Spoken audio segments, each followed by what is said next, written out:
Shoqata e transportuesve të Maqedonisë ka paralajmëruar një protestë 2 orëshe më 31 gusht para delegacionit të Bashkimit Evropian në Shkup për shkak të kufizimit të qëndrimit të shoferëve profesionist në zonën Schengen në 90 ditë brenda një periudhe prej 180 ditësh. Ministri për Transport dhe Lidhje, Aleksandar Nikolovski, tha se qeveria po ndërmerr aktivitete për gjetjen e një zgjidhje përmes marrëveshjeve bilaterale me vendet anëtare në zonën Schengen. Ai tha se bëhet fjalë për rregullat në zonën Schengen, ndërsa vendi planifikon të nënshkruajë marrëveshje dypalshe me vendet anëtare të zonës Schengen. Sipas tij, vendi tashmë ka arritur marrëveshje me disa vende, ndërsa në periudhën e ardhshme do të punojnë intensivisht edhe për marrëveshje me vende të tjera.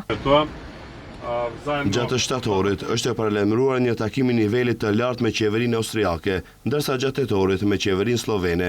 Ne synojmë në përgjithësi të mbulojmë rrugët ku tradicionalisht transportuesit maqedonas udhtojnë më shpesh. Me Zvicrën tashmë kemi marrëveshje, me Kroacinë kemi marrëveshje, ndërsa me Rumaninë gjithashtu kemi marrëveshje. Siç thash, vendet e radhës për bisedime janë Austria dhe Slovenia, ndërsa po punojmë gjithashtu edhe me Gjermaninë.